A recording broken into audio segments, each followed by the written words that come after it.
Howdy, folks, and welcome to Saddle and Sixkin. We're mighty glad to have you pull up a chair and stay a while. This here's a channel for those of us who've seen a bit of life, maybe have a few gray hairs around the temples, and appreciate a good, thoughtful story from the Old West. We're talking stories that ain't always pretty, but they're always honest. Now, before we get started, if you're enjoying what you're hearing, why not hit that like button and subscribe? We'd sure appreciate it. We have a lot of great content here on Saddle and Sixkin, and wouldn't want you to miss it. Now, our story today is about a woman named Selma. Selma hadn't meant to stop in Fallow Ridge. She was just passing through, ridin' the same wagon she'd bought with her late husband's pension, and whatever silver hadn't been pried from her trunk by his brothers. You know how some families can be after someone passes on. She was a widow, trying to make her way in a world that wasn't always kind to women alone. She had seen hard times in her life and was just trying to make the best of it. Times were tough, and folks were often looking out for themselves. But when the wheel snapped outside the saloon, and the townsmen offered laughter instead of help, she saw the cage. It sat in the middle of the square like a spectacle. Iron bars rusted at the base, straw scattered on the floor, and inside a man slumped against the wall with his head bowed low. He didn't speak, didn't move. He was barefoot, shirt torn, wrists wrapped in makeshift cuffs. Can you imagine seeing something like that in the middle of town? A man, treated like an animal, held in a cage for all to gawk at. Someone had scrolled $10 to touch the beast on a board nailed to the side. A boy threw a rock at the cage. It hit the bars and bounced back. The man didn't flinch. Selma climbed down from her wagon slowly. Her hands were raw from gripping the reins for days, but she moved toward the commotion like she'd been summoned. A cluster of locals hooted and jeered as the sheriff leaned against the post, whittling something. What kind of town treats a human being like that? Now, if you are liking what you are hearing, please subscribe to our channel for more great content. What's he done? Selma asked quietly. The sheriff barely glanced at her. Nothing we can prove, but he won't talk. Came out the hills carrying another man's saddlebag and bleeding like a stuck hog. Couldn't explain himself, so he let the folks make use of him. Is he dangerous? She asked. To who? The sheriff smirked. A woman like you? Ain't it something, how quick folks are to judge a book by its cover? This man had been through something, that was plain as day. He was injured and unable to speak up for himself. That was when the man in the cage lifted his head. Not fully, just enough that Selma saw his eyes. Not wild, not begging, just watching like someone long past hoping, but not yet broken. She stepped forward until her boots met the edge of the cage. The town grew quiet behind her. Does he have a name? She asked. None we can get out of him. Calls himself nothing. The man kept staring. She didn't look away. Her fingers twitched at her side. She thought of the ring. It still sat in her coin pouch. The one thing she hadn't pawned. Her wedding ring. Thin gold smoothed from years of wear. A relic of a man who never came back from the war. She told herself she'd trade it for nothing. Until now.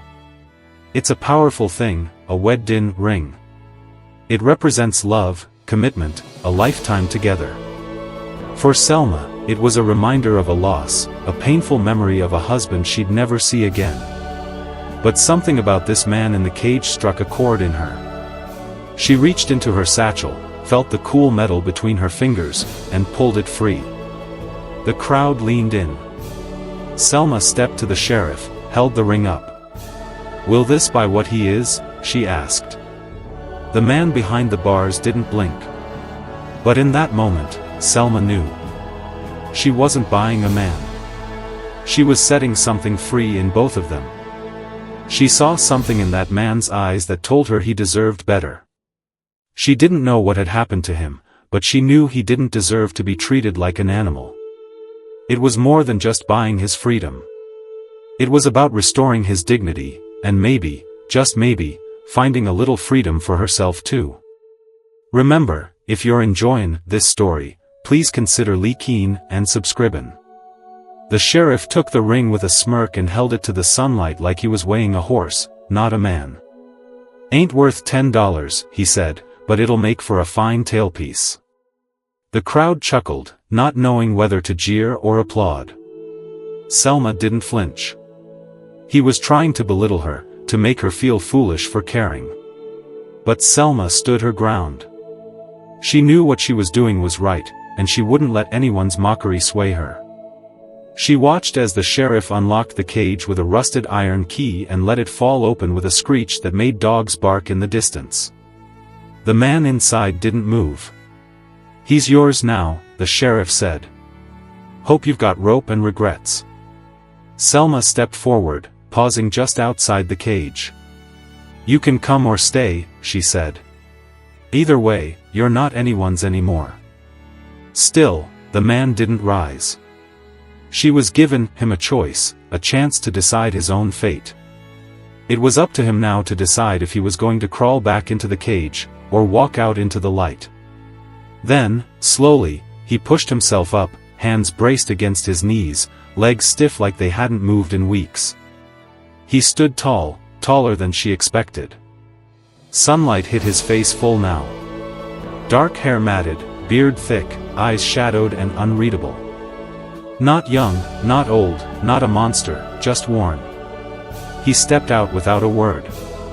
He had to push himself up after being locked in that cage and unable to move freely. Now is the part when Selma can see him clearly and know what has been happening to this man and how exhausted he truly is. The crowd parted as he passed. Selma beside him, her back straight though her heart pounded in her chest like hooves. She climbed onto the wagon. He climbed in back. No one stopped them. No one spoke. The wheels creaked as they pulled away. Selma didn't look back. The road east of Fallow Ridge wound through sparse pine and dusty fields. They left that town behind them. Selma didn't need to look back, she knew she had done what was right. Now, remember to like and subscribe to Saddle and Sixkin for more great content. She kept her eyes ahead, hands steady on the reins. The man didn't ask where they were going. Didn't ask for food or water. Didn't ask anything at all.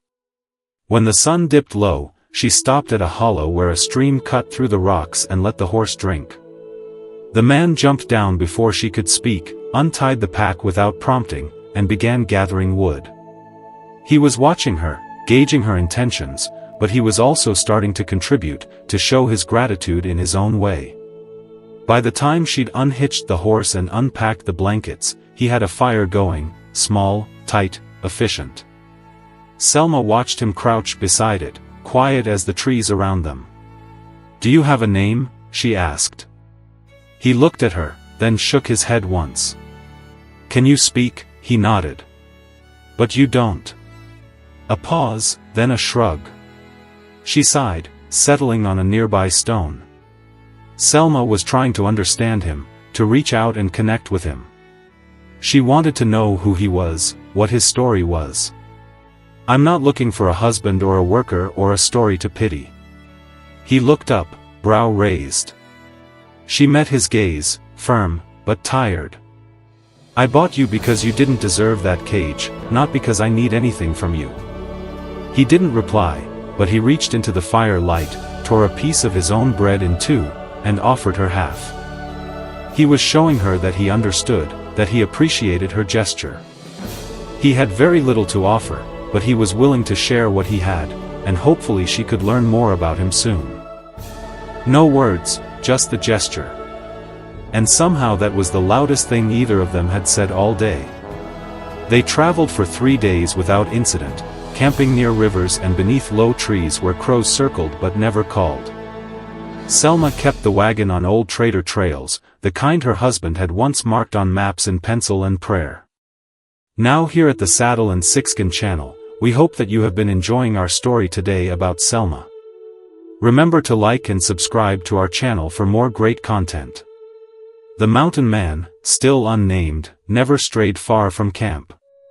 He slept near the fire, but never too close, cooked without being told, gathered wood before she noticed the pile had shrunk. And each morning, without asking, he made sure the wheels were sound. It was an unspoken rhythm, like a dance without music. Selma didn't ask for more. They were falling into a comfortable routine, a silent partnership built on mutual respect and unspoken understanding. But one evening, as dusk turned the sky to bruised lilac, she watched him carve something into a piece of dry cedar with a rusted knife. He sat cross-legged by the fire, bare forearms wrapped in linen from her sewing kit. She hadn't offered it. He'd taken only what he needed. That fact oddly comforted her. He had taken the bandages, but in no way had taken anything from her. He had his own sense of pride even after being subjected to the cage and being an outcast. He wanted to make sure that Selma was still as comfortable as she could be. "What are you making?" she asked softly. He didn't answer at first, then turned the carving toward her. A simple wolf, long legs, sharp snout, tail arched. "You?" she asked. He shook his head, then pointed to her. She laughed, not cruelly. "You think I'm a wolf?" He nodded once with certainty. "You know, wolves get shot out here," she said. "Most folks call them thieves." It was her attempt at humor, a way to lighten the mood and maybe get him to open up a little more. But there was also a hint of caution in her words, a reminder that they were both outsiders in this world, vulnerable to judgment and danger. He tapped the figure again, then pointed to the sky. Selma followed his gesture. Stars cold and silver, and a half-moon rising. "You think I came from there?" He shrugged, but his eyes said yes. A creature too stubborn to die, too silent to beg. She stared at the carving a long moment, then reached into her satchel and pulled out the empty ring pouch, the one that used to hold her wedding band. He saw something in her, a wildness, a resilience, that reminded him of a wolf. A creature that could survive in the harshest conditions, that wouldn't be broken, no matter what. She tied it shut with a piece of string and placed it on the fire's edge. "Seems like we're both unclaimed now," she murmured. He watched the pouch smolder, never interrupting. When she looked back at him, he wasn't staring at the fire. He was watching her, not with hunger, not with pity, with something steadier, like the ground itself had eyes. "Did you ever belong to anyone?" she asked. They were both starting fresh, shedding the baggage of their pasts, creating a new identity for themselves. They had nothing left to lose, and everything to gain. He pressed a hand to his chest, then slowly shook his head. She nodded. "Maybe that's for the best." The fire crackled soft and low. The wolf figure sat between them now, unburned, unfinished. And in that moment, the quiet wasn't empty. It was sacred. Something passed between them that didn't need to be spoken, just held. That is the story for today on Saddle and Sixskin. Please remember to subscribe and like our content. They reached the edge of the canyon on the 5th day, where the cliffs broke open, and the wind stopped pretending to be kind. Selma pulled the wagon beneath an overhang, and stared at the narrow trail ahead. Barely wide enough for the horse, much less a wagon and 2 lives, trying not to fall. They reached a point of no return. There was no going back, only forward, into the unknown. The mountain man stood beside her, arms folded, hair tied back with the same bit of leather he'd used to strap down their supplies. He didn't look nervous. He looked ready. "You've done this before," she said. He gave a small nod. "You want to lead?" Another nod. She smiled faintly. "You're not much of a talker, but you sure know when to say yes." She handed him the reins without flinching. He was comfortable in the rugged conditions that they were in, and he seemed to show the calmness and courage that she had shown him. She trusts him and has confidence in his ability. Trust, she realized, didn't always come in full. Sometimes it slipped in quiet, one breath at a time. He took the horse's lead and walked with a careful gait, every step measured. Selma followed on foot beside the wagon, hands steady on the frame. The cliff dropped off into nothing, and her throat tightened at every gust of wind, but the man never faltered. It was like they were partners, trusting each other's instincts.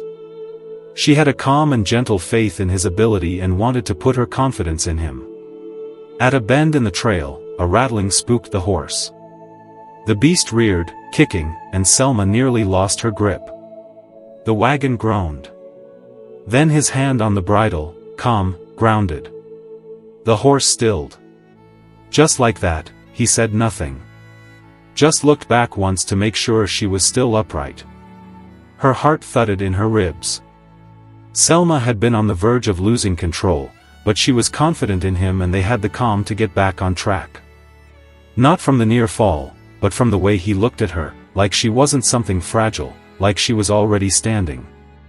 That night, they camped near a small spring tucked behind cedar trees. He made stew with salted meat and boiled herbs she didn't recognize.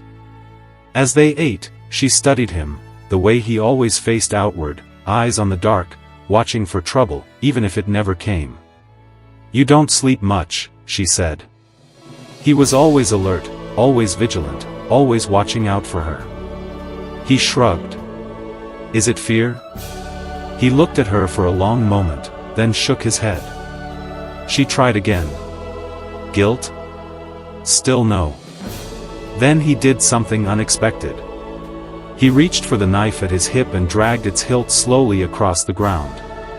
2 lines, then another across. A shape. "A cage," she whispered. He finally spoke on the subject with the subtle action of the knife scraping against the ground. He nodded, then scratched a single line through it. "Gone." She stared at the lines, at him, at the fire between them. "Then maybe it's not fear keeping you up," she said softly. "Maybe it's just habit." He didn't reply, but when she stood and turned to bed, she felt the braid of her hair shift over her shoulder, and the cord that tied it had been replaced with twine. Braided, silent, his. That's all for this saddle and sixskin video. Please be sure to leave us a like and subscribe. She found the mirror by accident, cracked and half wrapped in linen at the bottom of her pack. She hadn't touched it since before the war took her husband, since before her hair turned darker with ash, and her face learned stillness as a shield. But now, seated on a flat rock beside the stream, she held it in one hand and stared at the braid falling down her back. Selma has a moment where she can reflect on who she is now, and on who she has been. It was tight, precise, bound at the base with twine, the ends frayed like something salvaged but sacred. She hadn't felt him do it, hadn't asked, but it was there.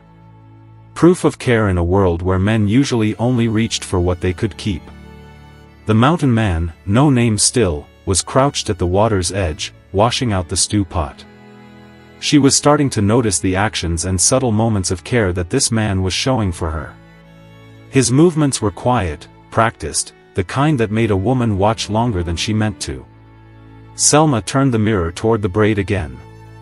Her fingers brushed the twine, and for a moment, something cracked under her ribs. Not pain, not desire, just a question she'd buried deep.